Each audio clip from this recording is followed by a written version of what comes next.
sapagkat by that time, kung 90 million Filipinos ay fully vaccinated, that's already 90% ng ating populasyon, ay i-add mo pa dyan yung mga nagka-COVID na hindi nabakunahan. So marami-rami na rin ang may antibody at protection. So malamang matanggal nga yan kung talagang protected na ang ating karamihang Pilipino. That was Dr. Ted Herbosa of the National Task Force Against COVID-19 floating the possibility of dropping the masking rule by the fourth quarter. That still hinges, however, on vaccine coverage and the emergence of more transmissible variants. But that's still a long way away. In the near term, the Interior Department is seeing an impending downgrade to Alert Level 1 should the downtrend in infections continue. With all these developments, is the country finally in the cusp of a new normal? Good evening, I'm Gretchen Hall. I'm Robbie Alampay. You're watching The Big Story. With all those talks of finally transitioning to a new normal, officials are still cautioning against possible impediments like the ongoing campaign season. They say these potential super spreader events during sorties might undermine the country's return to pre-pandemic ways. Mobile journalist Jacob Lazaro has the big story.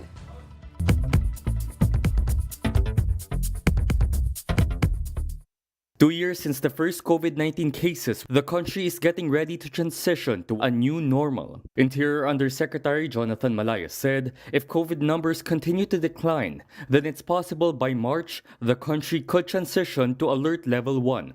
Alert Level 1 is the new normal. Kung ano yung capacity ng venue, wala na tayong limitations doon, provided that all minimum public health standards have to be followed. It would simply be like pre-pandemic times, but with face masks, contact tracing form, and disinfection. And if things go as hoped for, the Health Department and the National Task Force Against COVID-19 say, by the fourth quarter of 2022, we could get rid of face masks too. By the fourth quarter, sapagkat by that time, kung 90 million Filipinos ay fully vaccinated, that's already 90% ng ating populasyon. Herbosa said the maskless transition would be slow as to avoid possible resurgence similar to what European countries. Magsuot pa rin tayo ng mask sa mga enclosed spaces o yung mga high-risk na lugar. Palagay ko sa open air, pwede na tayong hindi mag-mask. But there are still wild cards in the country.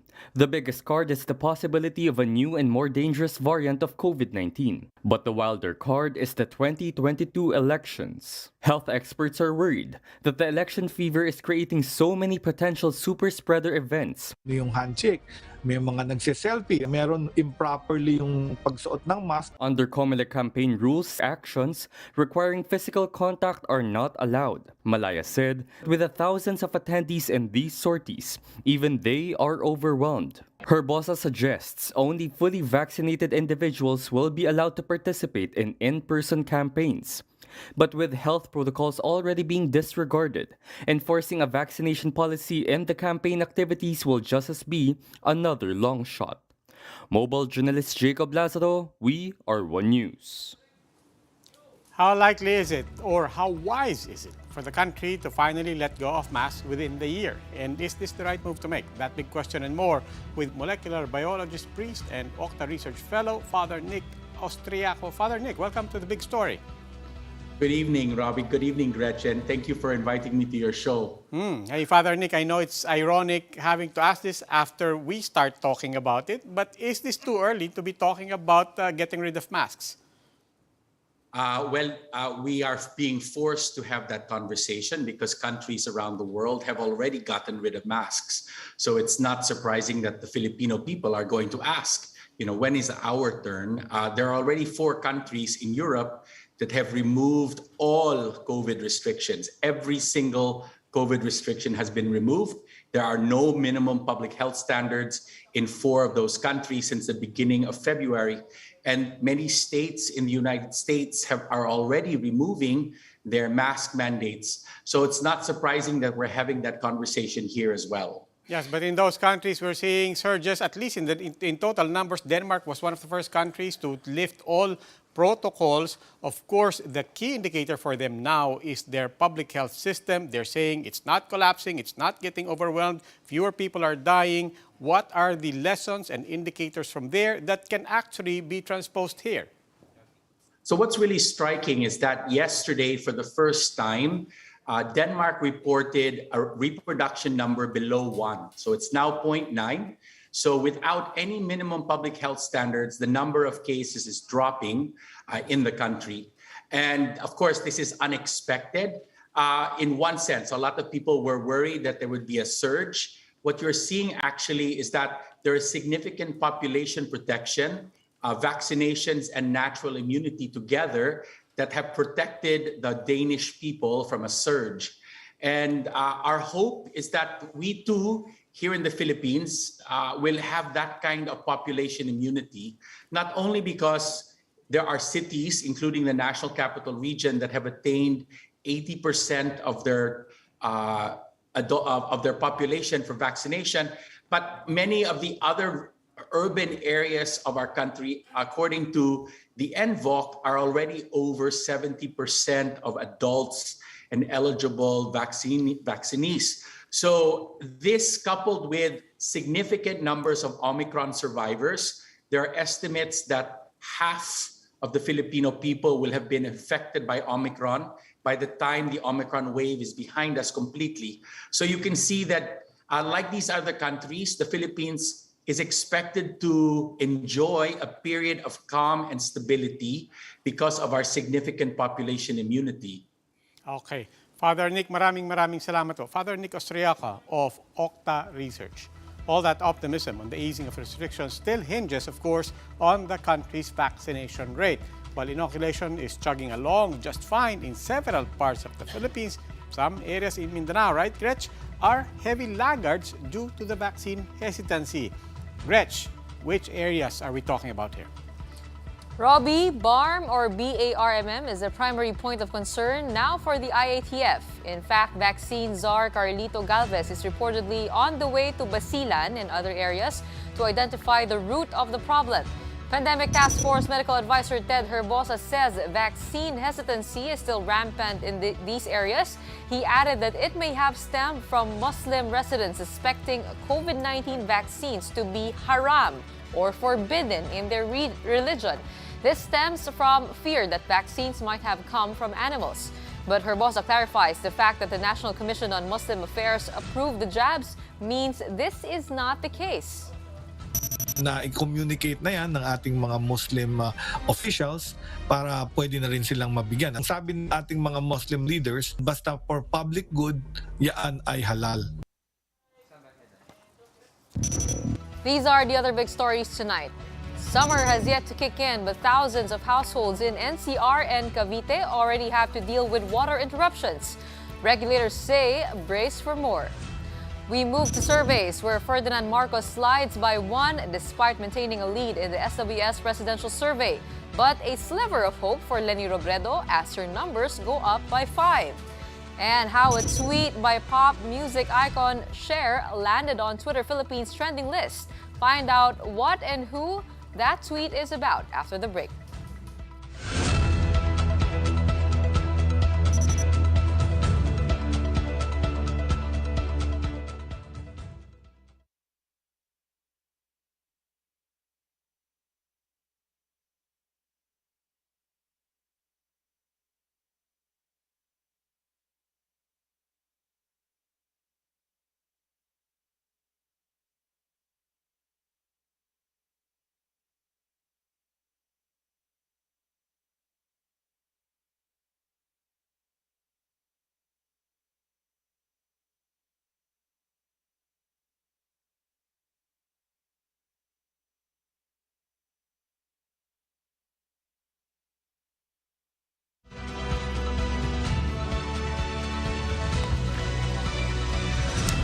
Good evening. You're still watching The Big Story. I'm Robbie Alampay. And I'm Gretchen Ho. Manila extends its water interruptions until the end of February, affecting several households in Metro Manila and parts of Cavite. This, however, might just be the beginning. Water regulators are now urging consumers to save up on water as limited supply might not be able to meet the high demand this summer. Shaila Francisco with the story. Residents of Almanza dos Las Piñas thought they would have to endure the lack of water supply for a limited time. But the water interruption has once again been extended until the end of February. This laundry shop has to limit customers to 15 a day. Napupuyat, kakaipon. Grabe pa sa akin. Around 180,000 households in Las Piñas, Muntinlupa, Parañaque, and cities in Bacoor are still affected by up to 19 hours of water interruption. Maynilad said increased water turbidity from Laguna Lake due to the northeast monsoon is still affecting the production in its Putatan treatment plant. But the concessionaire assures consumers that this may be the last extension. At this level, kaya na natin siya masustain. So, in the next few days until the end of February, mag-i-improve na yung production. Around 200 barangays in Manila and Imus City will also be affected by the water service interruption starting Thursday. In Imus, residents have been struggling with supply since December. Paano ka makakaipon? O ngayon, hindi yung naipon namin, wala na uli. Galing trabaho kami pang gabi. Pag uwi namin, mag-iigib pa. Maynilad said that the high demand affects supply from Gov't Dam. Bumababa kaagad yung ipon nating tubig sa mga imbakan. So, tinitigilan natin na masadsad ang ating ipon sa reservoirs. The National Water Resources Board warns that this will be the scenario consumers will face in the coming months as demand increases approaching summer. For now, the NWRB has tasked water concessionaires to prepare its deep wells and additional treatment plants to prevent more water interruptions in the future.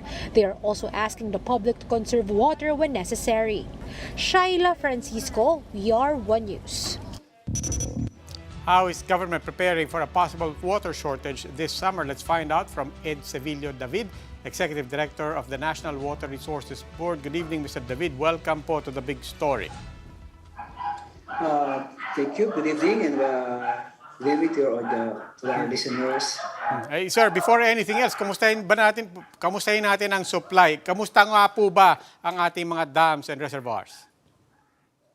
Sa ngayon po, we are focused, we are giving special attention as far as our dam is concerned dito po sa Gov't Dam, considering this dam is the source, main source, primary source of water of Metro Manila. Almost 95% of the water supply from Metro Manila is being provided by the Gov't Dam and adjacent municipalities of Bulacan, Cavite, and Rizal.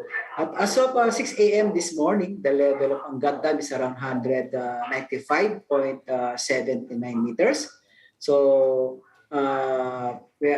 kailangan lang mapaliwanag natin na ma-clarify that this level, medyo mababa po yan. This is lower from the normal high water level of around 212 meters. And the reason behind of this relatively low level in Gov't Dam is that before the end of the year ay hindi po masyado naka-recover yung Gov't Dam. Instead of 212 meters, which is the target elevation before end of the year, ang actual elevation po niya is around 202.8. So in this case, with the continuous decline of the dam, normally po talagang we expect a decline, kailangan nating i-manage yung releases in order to sustain the requirement or this requirement and of Metro Manila water supply in the next the succeeding months. So Mr. David, siguro po yung summer po. Mr. David, siguro po ang tanong na lang mga tao ngayon, of course you're coordinating also with our Weather Bureau. Ano po ba ang outlook sa summer? And more importantly, kung pagbabasihan natin yung crisis na dinaanan natin a few years back, what is the prognosis? Sa ngayon po, ang based on our projection, coordinating with Pag-asa, ang nakikita po natin dyan is around, we might reach yung minimum operating level of 180 meters by the month of probably start po ng May or latter part of April. And ito po ang pinaghahandaan po natin para naman po during those periods ay ang layunin po natin mapangalagaan pa rin at makapagbigay ng karapatang tubig para po sa kababayan natin, particularly for Metro Manila. And we have to prepare, may mga paghahanda po tayong ginagawa sa ngayon, particularly for the MWSS tsaka yung concessionaryo. ay nire-ready po, naka-ready po yung mga deep wells as well as yung mga water treatment facilities, no? Ito po ay makakatulong, no, dun sa as additional supply, no, para po kung sakali po magkaroon ng adjustment sa alokasyon from ang Gov't, ay meron pa karagdagang mapagkukunan ng tubig like the deep wells and the treatment facilities so that para naman sapat pa rin yung tubig na makakapunta po at makakapunta sa mga consumers at mga kababayan natin sa Metro Manila. Okay, maraming salamat po, Mr. David. That was NWRB Executive Director Ed Sevillo David.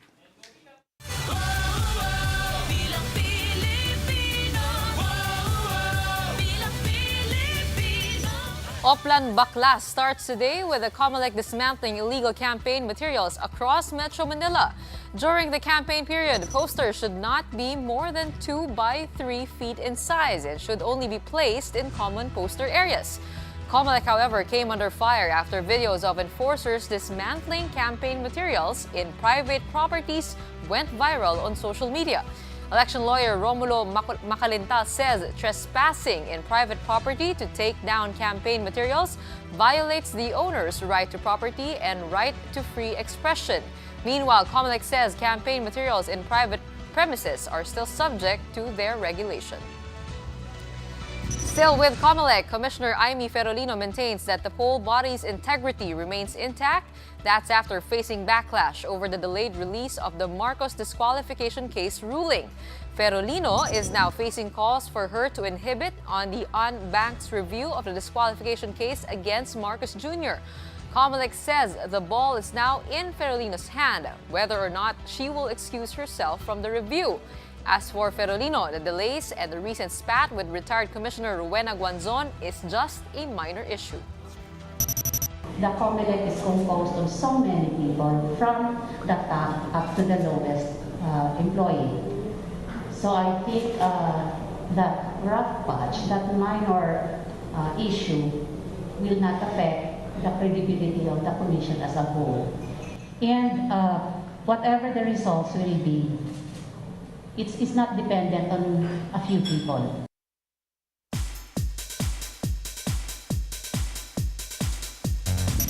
Legendary singer and actress Cher is blowing up on Twitter, Philippines. This is after she tweeted, "Let Lenny and all women do it."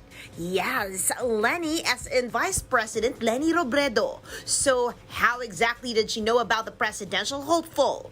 Well, the Vice President supporters camped on her tweet on Tuesday that says if you want it done right, let a woman do it. Safe to say that Cher was reading the replies. When she responded with "Don't know Lenny," Kakampinks were quick to introduce who Lenny is, to which Cher replied with a now viral tweet. So far, it has garnered over 23,000 retweets and 67,000 likes. For News 5, MJ Marfori, we are One News.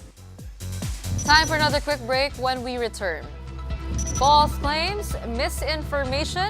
The Kibuloy-backed presidential debates raised a few eyebrows for its introduction of candidate Ferdinand Marcos Jr. Meanwhile, compared to Pulse Asia, the gap somehow narrows between presidential candidates Ferdinand Marcos Jr. and Lenny Robredo in the latest SWS survey. And it's the end of an era as the Alaska basketball team exits the PBA after 3 decades of play. These big stories after the break.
Good evening. You're still watching The Big Story. I'm Robbie Alampay. And I'm Gretchen Ho. Questionable claims about presidential candidate Ferdinand Marcos Jr. were noticeable in Tuesday night's SMNI debate. Among them, Marcos Jr.'s educational background. Camille Samonte explains. Politiko at ekonomista, nandiyan si Bongbong Marcos. Kompleto ang hapunan ninyo, maniwala kayo. This was how SMNI in a pre-show debate described presidential aspirant Ferdinand Marcos Jr. The remark irked many viewers. After all, Marcos doesn't have an economics degree. At most, he has a special diploma in social studies at Oxford University. But this is not a degree. For political science professor Aris Arugay, even before Marcos Jr., Ernesto Abella, Norberto Gonzales and Yodi de Guzman shared the stage, the network already showed its colors. Sa tingin ko yung conduct nung debate, pati yung makikita mo, pati yung mga commercials, pati yung very pro Duterte, no? Very pro government. Na sa tingin ko is maaring may epekto sa perception, no, nung mga nanonood. One of the heated points of discussion among candidates during the debate was the long-standing issue of communist insurgency. When asked how they will continue the mandate of NTF-ELCAC, these were some of the points raised by the candidates. Itong lumaban ng armado sa gobyerno na full battlefield, maabot sa ganun dahil yung kasaysayan ng ating bansa ay puro panunupil at gumagamit ng dahas, pumapatay. Panahon ni Marcos, panahon ni Duterte, kay Gloria, ang daming pinatay. Hindi ako maaring sumang-ayon sa ideolohiya na ang ideolohiya may kasamang armed struggle para pabagsakin ang gobyerno. Marcos also claimed that this year's election was the first time when the nation's foreign policy with China became an issue. Ngayon lang ang nakita kong national election na naging issue ang West Philippine Sea or ang foreign policy. But in the past, more specifically during the 2016 elections, the country's policy on China became a central aspect of President Duterte's campaign. For Arugay, the debate turned out like a graded recitation. He says it lacked a comprehensive discussion on issues not tackled in previous fora. Bihira silang i-address yung sarili nila. It's as if they were debating with the panelists. But more importantly, Arugay said the debate showed more and more the importance of fact-checking interviews and debates. For News 5, Camille Samonte, We Are One News. Still on the elections, Marcos Jr. maintains his lead in the January SWS survey, although at a narrower margin compared to that of Pulse Asia's. If the Pulse Asia survey showed a 44% gap between Marcos Jr. and Vice President Leni Robredo, the SWS survey this time shows a smaller gap at 31%. Marcos Jr.'s numbers dipped by 1% to 50%. Leni Robredo, meanwhile, enjoyed a 5% increase from December at 19%. Ranking third are Isko Moreno and Manny Pacquiao with 11% each. Moreno rose to 11% from 6% in December, while Pacquiao's numbers slid by 1%. Ping Lacson is at 6%, while the rest of the candidates are at less than 1%. Now, for the second top seat, Sara Duterte registered 44% of votes. Coming in second is Senator Tito Soto with 33%. This is a closer gap between the two than the 21% lead of Duterte in the Pulse Asia survey. Soto is followed by Senator Kiko Pangilinan at 10%.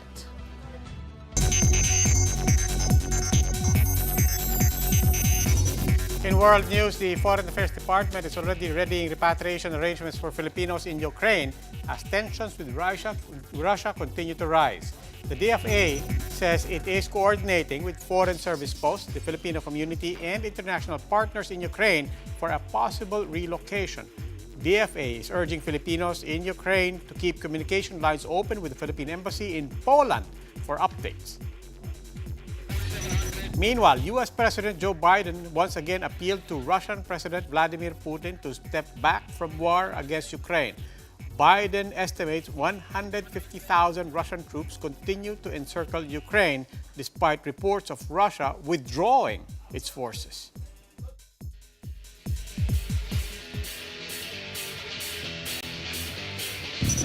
For the big story in sports, it's the end of an era as the Alaska Aces have announced their exit from the PBA after this conference. Marty Bautista with the story. It was a bittersweet day for the PBA. Fans may have been back to watch the games live, but once the conference ends, a legendary team will bid the league goodbye. We went 9 years before we came to this conclusion. And that's still a pretty good run. We still won a few more championships. And as I told the team today, we still have one more conference to get our 15th ring. That was Alaska team owner Fred Oitengsu, confirming that the Aces will be resting its jersey after 35 years. As one of the league's most domineering franchises, Alaska won 14 titles, including a Grand Slam in 1996, just 10 years after it joined the PBA in 1986. Former Alaska players and imports are still in disbelief. So it was always the off-the-court stuff. I remember playing paintball with Coach, with the entire team, the organization, and of course Fred. We have a Grand Slam chat that we belong to, and like JoJo said, and all the other guys said, man, the opportunity we were given by Fred, Uitensu, and Alaska organization to build a brotherhood, a family of brothers, and the families that all connected from that has been a blessing, and we would have never had that without being part of Alaska Aces. And even fans at the Big Dome were shocked by the announcement. Pagkagising ko po, nagulat po sa balita na aalis na daw sila sa PBA after this season. Nakakalungkot para sa Philippine basketball. Ilang dekada rin sila na nasa PBA, ngayon parang nalulungkot din kami na huling season na nila. Oitengsu bared that there are no immediate buyers at the moment. If no sale pushes through by the end of the ongoing season, the players will go into a dispersal draft. Alaska, though, will have one last shot for a championship during the Governor's Cup Conference, where they hold a 3-2 record so far. For News 5, Marty Bautista, We Are One News. On to the national team, Gilas Pilipinas will have to dig deep as they begin their FIBA World Cup Asian qualifiers next week.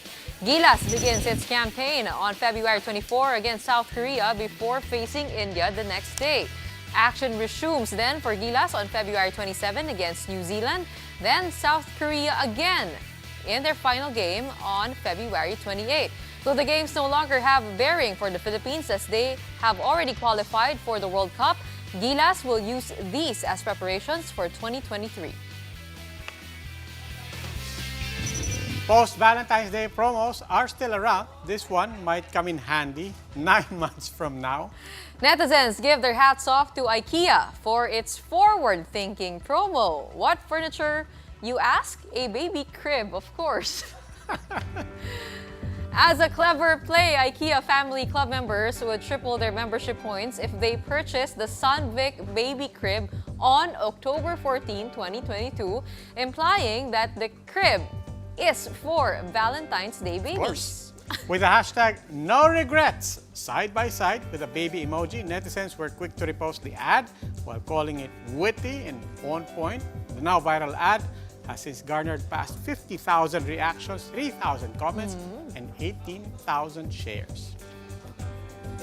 Marketing and advertising on point, ano? Oo, viral nga siya. Hindi ko lang sure kung may darating October 14. Funny. Alam niya, meron akong mga kilala who might want that promo. But that reminds me, no, I wanna go there with my mom. Oo, kasi umiiwas kami sa mga tao. Pero ngayon, kahit pa paano medyo mas okay na lumabas-labas. Sana But not for the promo. On. Not for the promo. Not for the promo, okay, of course. Okay. Sorry bukas pa, na bukas baka takihin sa puso si Mami. Well, that wraps up today's big story. Catch us again tomorrow at 8 p.m. on Signal Channels 8 and 250. Please like our Facebook page, One News. For more in-depth analysis, visit our webpage, onenews.ph. Mask on. Wash hands. Stay safe, Philippines. I'm Robbie Alapay. And I'm Gretchen Hall. We are One News. Have a good evening.